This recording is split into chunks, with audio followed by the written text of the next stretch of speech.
প্রচারের মাঝে বিজেপি প্রার্থীকে হাতের কাছে পেয়ে তৃণমূল কংগ্রেসের প্রার্থী শতাব্দী রায়ের বিরুদ্ধে একরাশ না পাওয়ার বেদনা উজাড় করে দিলেন গ্রামের মহিলারা। ঘটনাটি নলহাটির কোক গ্রামে। বিজেপির প্রার্থী দেবাশিস দাকে বাঁচিয়ে পেয়ে আপনারা কি বললেন? বললাম আমাদের আঙুল দুটো চলে গেছে, অ্যাক্সিডেন্ট হয়ে গেল, অনেক গরিব মানুষ। কিছু আপনাদের সাংসদ শতাব্দী রায় আপনাদেরকে বাড়ি ঘর কিছু দেয়নি? না, কিছু দেয়নি, আমরা পাইনি। এই কথাগুলো জানালেন? হ্যাঁ, কিছু পাইনি, জানালাম। এটা কোন গ্রাম? এটা কোক গ্রাম।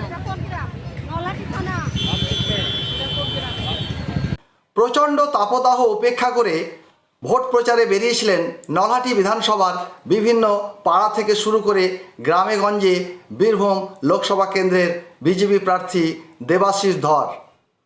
ভোট প্রচারের পাশাপাশি গ্রামগঞ্জের মানুষের সুবিধা অসুবিধা কথা শোনেন। এদিন নলহাটি বিধানসভার কোক গ্রামে প্রচারের শতব্যস্ততার মধ্যেও সাধারণ মানুষের অভাব অভিযোগের কথা দাঁড়িয়ে শুনেন।